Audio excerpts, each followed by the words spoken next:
Why, hello there, and thank you for clicking on this video. Now, a question I've seen brought up a lot in the community lately is, should TF2 make a push to become more competitive? And to understand that, first we have to look at what they mean by more competitive. And I've looked around, and while the initial guess from such a statement is players wanting the game to be more like sixes competitive matches, that's not really what I see a push for. Rather, the push is for more team-based cooperation focused around the goal of winning your games. Now, I can understand at some point where this comes from. I mean, when you cooperate, it feels good when you win. You get to feel like everyone on your team came together and overcame a challenge, and that you were able to play the role of your team quite well. And I can see why some people would definitely want that. However, I feel I have to go to a little bit of an infamous video, just because it kind of comes to mind when I see these discussions. The old infamous TF2 versus Overwatch video from MatPat, namely the line where he says Overwatch does the team better than Team Fortress. Here's the thing, I completely agree with him. However, this is intentional. The TF2 team was capable of understanding gameplay design that still bothers modern developers. Now, of course, we have all these videos about how TF2's design is so classic, how they manage to have striking silhouettes, and even if you grayscale a picture of TF2, it's quite easy to see what the action going on is. This makes everything pop and crystal clear. But that's not the end of the design genius of this game. TF2 is not a designed game around players working together and coordinating as a team. I've seen it said that the core of Team Fortress is team play and coordination, but ironically, it's not. Let's go to a quote from Robin Walker.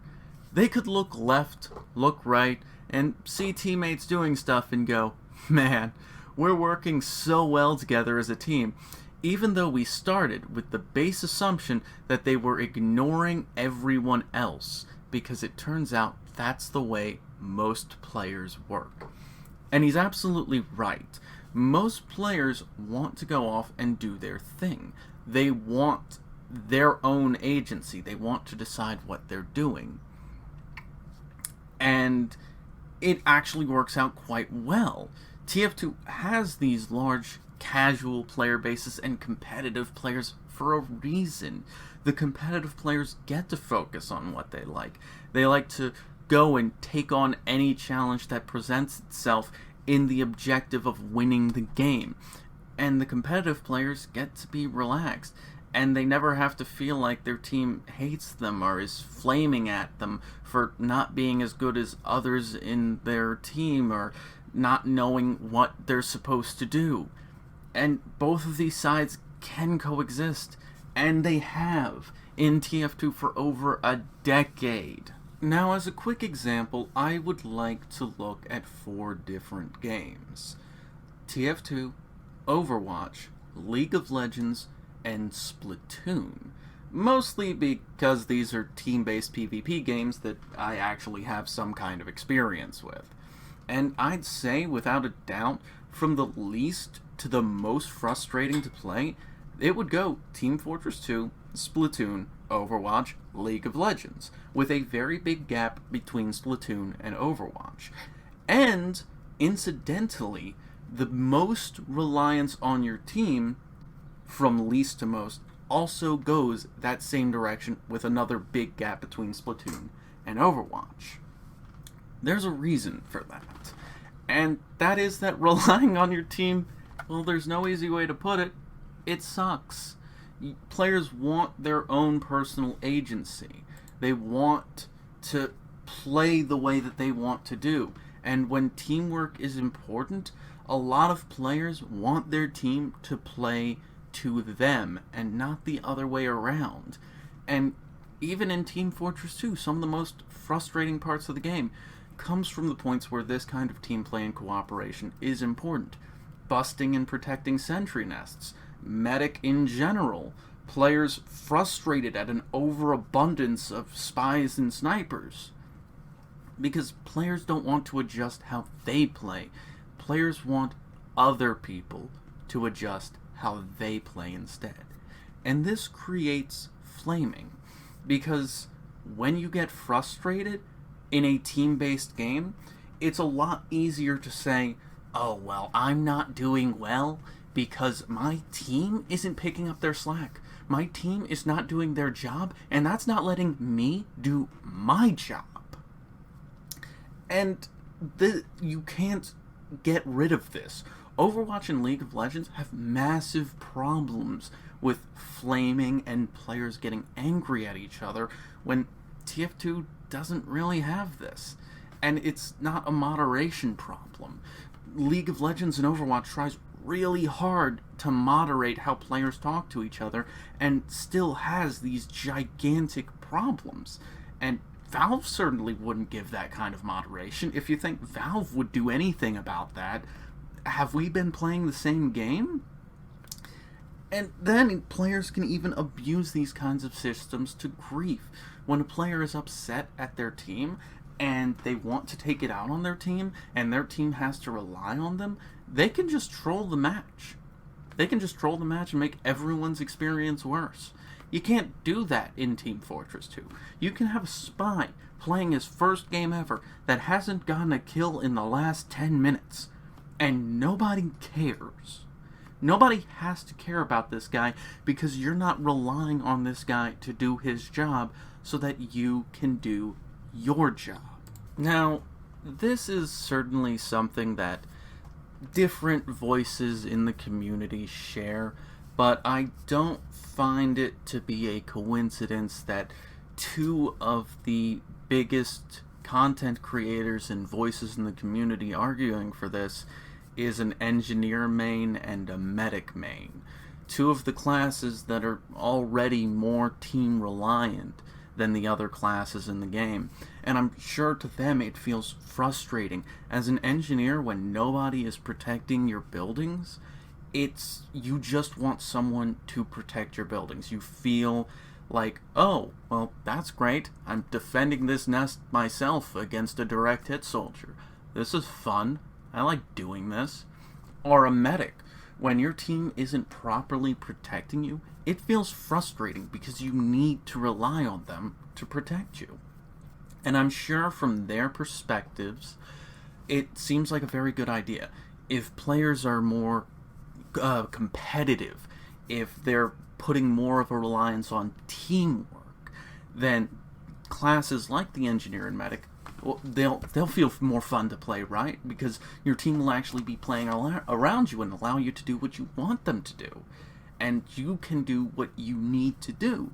The problem is that by making TF2 more teamwork focused and more coordination and competitive focused, you're just bringing this to all the other classes.